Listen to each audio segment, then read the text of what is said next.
From the CNN Center, this is CNN 10, and I'm Carl Azus. Thank you for watching. A major event of World War II occurred 75 years ago this month. January of 1945 was when Nazi Germany's largest concentration camp was liberated. Auschwitz is located in southern Poland, a country that Germany invaded and occupied starting in 1939. According to Encyclopedia Britannica, Auschwitz was actually 3 camps. One was a prison, one was for slave labor, and one was a death camp.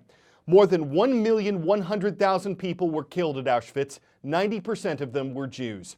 The advancing Soviet army found and liberated the camp on January 27th. The Nazis had mostly abandoned it by that time, though thousands of prisoners were left behind. Today, Auschwitz-Birkenau is a memorial and museum. A ceremony to commemorate the camp's liberation was held Thursday in Israel, a nation whose population is more than 74% Jewish. Dozens of world leaders and Holocaust survivors gathered in Jerusalem this week for the World Holocaust Forum. In his opening remarks, Israeli President Reuven Rivlin asked them to make sure the Holocaust and the destruction of World War II would never be repeated. That's a major theme at Yad Vashem, Israel's National Holocaust Remembrance site, where Sarah Seidner filed this report. Yad Vashem comes from the book of Isaiah, and it's really an idiom, and the idiom means a permanent memorial. This museum cuts into the mountain, and if you look at it, it looks something like a scar in the mountain of remembrance.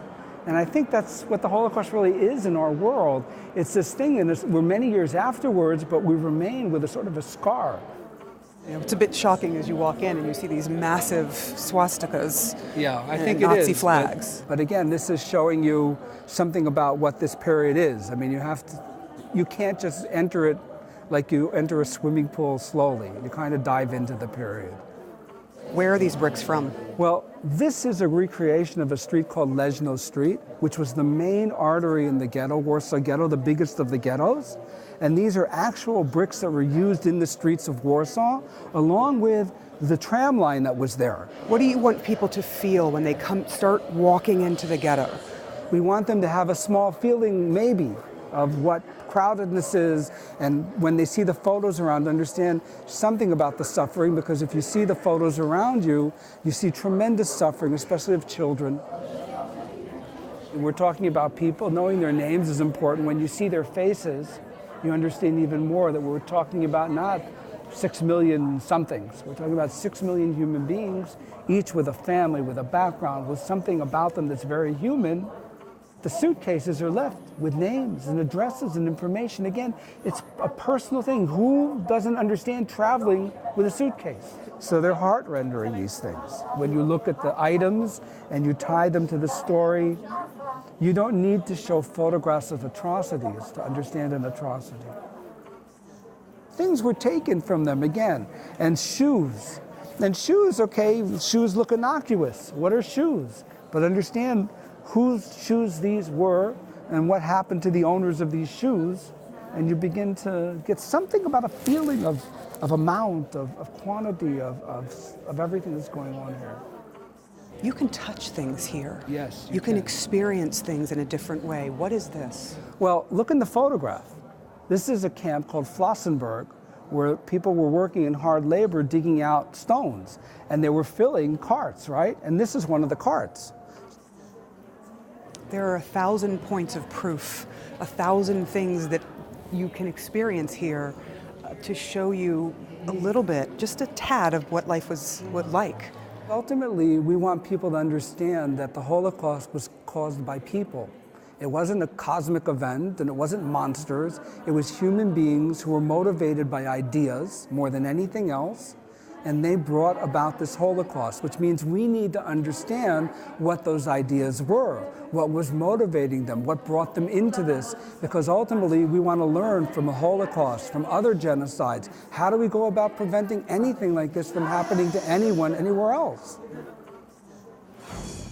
Our next story this Friday, the World Health Organization, part of the United Nations, says the Wuhan coronavirus is not yet a public health emergency of international concern. That's an official term the agency uses for extraordinary outbreaks like those of the Ebola or Zika viruses. The WHO says it's continuing to keep a close eye on the Wuhan virus outbreak. Meantime, the U.S. Centers for Disease Control is recommending that Americans who don't need to go to Wuhan should avoid the city.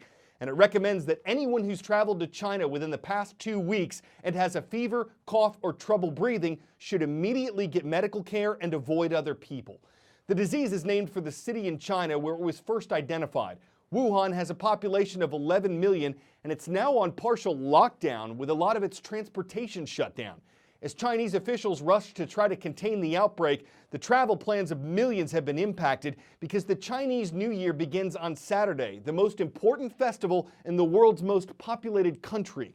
Major celebrations in Beijing, 650 miles north of Wuhan, have been canceled, and with suspected cases of the virus popping up in several other countries, large airports are increasing health screenings and quarantine plans. A rushed checkout, sparked by a 3 a.m. phone call. We headed to the train station as soon as we got word. The city of Wuhan, China, essentially going on lockdown. Officials set a deadline for 10 o'clock Thursday morning. All public transportation, including airports, highways, and train stations, to halt service out of the city. A drastic effort to contain the spreading and deadly coronavirus. As we arrived, crowds already lined up for tickets, stretching out the door. This gives you an idea of how seriously people are taking this idea to leave Wuhan and get out before public transportation is strictly limited. We've noticed a good number of people rushing to this train station. Interesting to note, this railway station is located just a few blocks away from the seafood market, the epicenter, according to health officials, of this virus. That market's been shut down for weeks, guarded by security and police.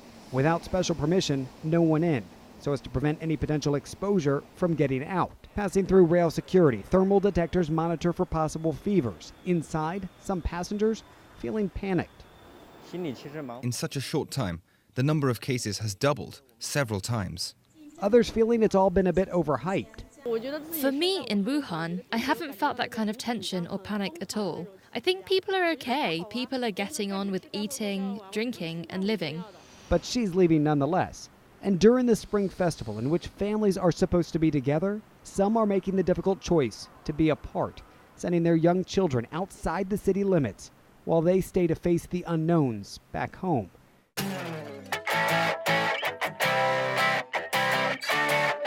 216 footballs for one game. That's how many are being made by Wilson, the company that's provided Super Bowl footballs since 1941.